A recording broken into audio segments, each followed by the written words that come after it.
लेकिन आलोक जी, आप इस पूरे मामले को पिछले 1 डेढ़ महीने से देख रहे हैं, जब से ये रहस्योद्घाटन हुआ है हिंडनबर्ग की रिपोर्ट का।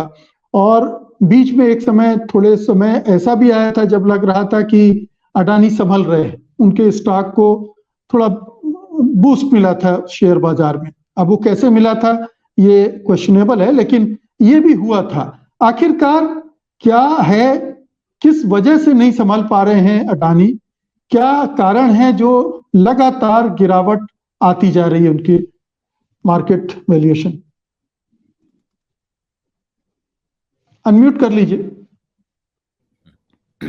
माफ कीजिएगा। इसकी सबसे बड़ी वजह यह है कि अडानी के जो शेयर हैं वो बहुत बड़ी संख्या में बाजार में है नहीं। एक तो ये चर्चा जरूर है कि 48 लाख शेयर होल्डर हैं, लेकिन वो 48 लाख शेयर होल्डरों के पास कितने शेयर हैं ये भी हिसाब अगर कोई एवरेज शेयर होल्डिंग का लगा दे तो और आसान हो जाएगा समझना। संभव है कि राजीव रंजन सिंह अगली बार बोलें तो वो बताएंगे। इनके पास आंकड़ों का अच्छा भंडार रहता है और उसको ये बहुत जल्दी से डेटा क्रंचिंग भी कर लेते हैं। लेकिन क्यों? क्योंकि 73% शेयर होल्डिंग तो गौतम अडानी परिवार की है, उनकी यानी प्रमोटर ग्रुप की। उसके बाद जो बचा हिस्सा है 27%, इसमें भी बड़ा हिस्सा 8-9% मेरा ख्याल है, राजीव करेक्ट करेंगे अगर मैं गलत होऊंगा, 8-9% के आसपास विदेशी इन्वेस्टर्स का है, जो एफपीआई जिनको बोलते हैं, फॉरेन पोर्टफोलियो इन्वेस्टर्स।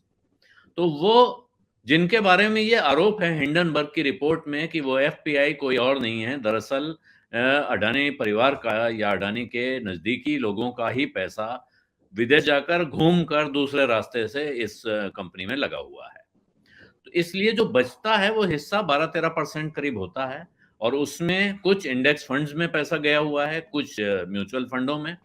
छोटे जो निवेशक हैं उनके पास बचा हुआ पैसा है और बचे हुए शेयर हैं, और वो शेयर जो हैं वो ज्यादातर लोगों ने पिछले कुछ समय में, जबकि भारत में डीमैट अकाउंट्स की संख्या 2 करोड़ से बढ़ के 12 करोड़ हुई है, तो ये जो 8-10 करोड़ नए लोग पिछले 2-3 साल में बाजार में आए हैं, इन्होंने देखा भाई कहाँ रफ्तार है, कौन सी गाड़ी तेज स्पीड से चल रही है। जैसे हम लोग रेलवे रिजर्वेशन काउंटर में पहले खड़े होते थे तो देखते थे यार जिस लाइन में हम खड़े हैं लगता है चल नहीं रही है, बगल वाली तेज है, उस पे उसमें चला जाए।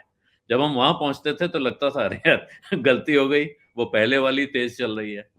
इसी तरह शेयर बाजार में लोग देखते हैं भाई हमने तो एक अच्छी कंपनी का शेयर खरीद रखा है, चलता ही नहीं है। अडानी की ये वाली कंपनी तो दोगुनी हो गई इस बीच, महंगी है लेकिन इसमें लगा दिया जाए, इस चक्कर में बहुत सारे लोग उसमें पैसा लगाते हैं। और आज की तारीख में भी जो आपने पूछा अभी कि बीच में कौन सा रहस्य था जो उसको बढ़ा रहा था, बहुत से लोगों को लगा कि कंपनी 100 से गिर के 50 हो गई है, 45 हो गई है, और कितना गिरेगी, इतने बड़े आदमी की कंपनी डूब थोड़े जाएगी, और उन्होंने वो शेयर खरीद लिए। बहुत सारे लोगों ने शेयर खरीद रखे हैं, और आज एक दिन की जो आज की गिरावट है, जो अभी शायद राजीव ने बताई हो अगर वो बात कर चुके हैं, तो 51,000 करोड़ रुपए आज मार्केट कैप में साफ हुए हैं अडानी ग्रुप के एक दिन में। तो आज की गिरावट की एक वजह यह है कि कल शेयर बाजार में एक्सपायरी है, जो वायदा सौदे होते हैं उनकी कटान का दिन है। तो बहुत से लोगों ने, जिन्होंने इस उम्मीद में अपने मार्जिन लेके सौदे कर लिए थे कि हम इतना गिरा है यहाँ से बढ़ेगा कमा लेंगे, अब उन्हें लग रहा है तो गिरता ही चला जा रहा है, क्या करें? तो अब या तो और मार्जिन भरे हैं, सौदा आगे बढ़ाएं, नहीं तो कहें भाई चलो जो नुकसान हुआ पटाओ, खत्म करो। तो वो आज खत्म हुआ है, बहुत सारे सौदे काटे गए हैं, जिसकी वजह से आज बहुत तेज गिरावट आई है, और बाजार का माहौल भी खराब था, उसने उसमें और भूमिका निभाई है। तो जी क्यों गिरता ही जा रहा है, इसका जवाब यह है कि बहुत संभालने को कोई है नहीं। कुछ कंपनियां ऐसी हैं जिनमें वायदा सौदे नहीं होते हैं, यानी कि जहां शॉर्ट सेलिंग, वायदा सौदे तो होते हैं, शॉर्ट सेलिंग नहीं हो सकती, उनमें बैन है शॉर्ट सेलिंग में। इसके बावजूद वहां शेयर गिर रहा है, इसका अर्थ है जिसके पास है वो बेच रहा है। और किसके पास है? इसका जवाब ज्यादातर मामलों में प्रमोटर के पास है, प्रमोटर के मित्रों के पास है, प्रमोटर के ऊपर अकूत भरोसा रखने वाले विदेशी फंडों के पास है, जिनकी 100% इन्वेस्टमेंट भारत में सिर्फ अडानी की कंपनियों में है। इसका मतलब है उनको पूरा भरोसा है। तो वो नहीं बेच रहे हैं तो कौन बेच रहा है? और जैसा अगर पुराने इतिहास में जाइए शेयर बाजार में, तो धीरू भाई अंबानी के बारे में एक किस्सा हर आदमी उनके बारे में सुनाता है कि मुंबई में एक बियर कार्टेल था, यानी मंदड़ियों का समूह, जिन्होंने बड़ा दम लगाया, रिलायंस के शेयर को गिराने के लिए बड़ा षड्यंत्र किया।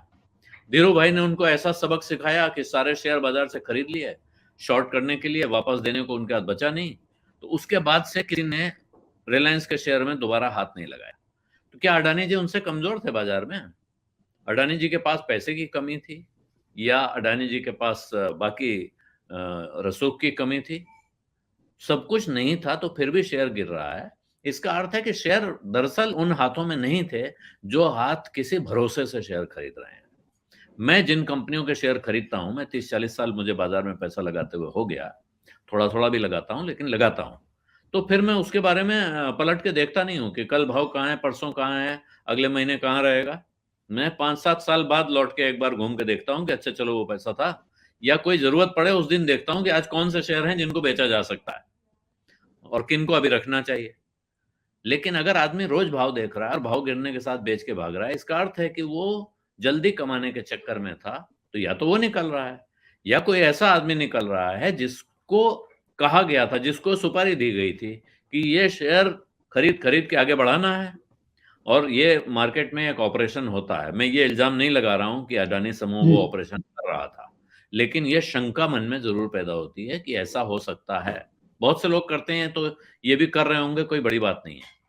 उन ऑपरेटर्स को ठेका दिया जाता है कि आपको हम पैसा देंगे, आप शेयर चलाइए, और क्योंकि बहुत कम फ्लोटिंग स्टॉक होता है तो इसने खरीदा उसने बेचा, उसने खरीदा इसने बेचा, भाव बढ़ाते गए, और जब भाव काफी बढ़ गया तो जिनके पास शेयर है उन्होंने बाजार में निकाल दिया अपने शेयर।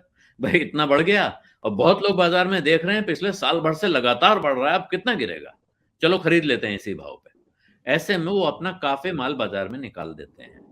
जी यहाँ ये बात कहना मुश्किल है कि ऐसा हो रहा होगा, क्योंकि अभी भी अडानी के अपने प्रोमोटर स्टेक में तो कोई कमी कहीं दिख नहीं रही है। जी लेकिन कोई शंका जरूर इसमें पैदा हो रही है, और जो बड़ी चिंता है छोटे निवेशक को या सामान्य आदमी को जिसका अडानी से कोई लेना देना नहीं। मुझे लगभग 15 दिन हो गए हैं मुकेश जी, रोज अडानी पर कार्यक्रम करते हुए। कल एक दिन नहीं किया तो इतने लोगों ने इतनी शिकायत की है कि कल्पना नहीं कर सकते हैं आप कि क्या अडानी का मामला खत्म हो गया कि अब आपको पॉलिटिक्स दोबारा याद आ गई है, आप अडानी पे ही कार्यक्रम करिए। तो ये कौन लोग हैं? जाहिर है अडानी के शेयर होल्डर नहीं है। इस देश का आम आदमी जानना चाहता है कि अडानी के मामले में हो क्या रहा है, हुआ क्या है, और अब उसके आगे क्या हो रहा है। और इसलिए ये जी सवाल से मेरे जैसे आदमी से अगर पूछा जा रहा है तो जाहिर है इस देश की सरकार के सामने भी ये सवाल है, और लोग उम्मीद कर रहे हैं कि आज नहीं तो कल, जो बहुत भक्त लोग हैं वो भी ये उम्मीद कर रहे हैं कि नहीं, मोदी जी जवाब देंगे, और ऐसा जवाब देंगे कि इन सब की हिंडनबर्ग, सोरोस और ये जितने लोग सवाल उठा रहे हैं इनकी बोलती बंद हो जाएगी। प्रश्न ये है कि क्या मोदी जी वो जवाब देंगे, या मोदी जी जी वो जवाब देने से कतरा रहे हैं? और अगर वो कतरा रहे हैं तो फिर ये चुप्पी बहुत महंगी पड़ेगी। ये सोच समझ लेना चाहिए, क्योंकि ये मामला आसान नहीं है। इन सवालों के जवाब कोई ना कोई दे, ये सब चाहते हैं। कहा गया कि फर्जी कंपनियां बनाई गई हैं, मनी लॉन्ड्रिंग की गई है, जनता को चूना लगाया जा रहा है शेयरों के भाव आर्टिफिशियली बढ़ा के। हिंडनबर्ग ने अपनी रिपोर्ट में लिखा था, और मैं आपको दिल पे हाथ रख के कह रहा हूं मुकेश जी, मुझे ये भरोसा नहीं था कि हिंडनबर्ग ने लिखा है कि इसमें 85% का डाउन साइड है। मुझे लगा सटोरिया है, मंदी के सौदे करता है, बाजार में हवा बांधने के लिए इसने 85% डाउन साइड लिख दिया। लेकिन लगभग 75% का डाउनसाइड आ चुका है। 70-75% शेयर गिर चुके हैं जहां थे वहां से। तो इससे लग रहा है कि सच बोल रहा था क्या वो? ये बहुत बिल्कुल बहुत ही खतरनाक स्थिति है अगर आप किसी निवेशक के पर्सपेक्टिव से सोचें, और कोई ऐसा निवेशक जो कि 20 साल का होराइजन लेके नहीं चलता है, जो अपने को कहता निवेशक है लेकिन दरअसल वो शॉर्ट ट्रेडर है, शॉर्ट टर्म का।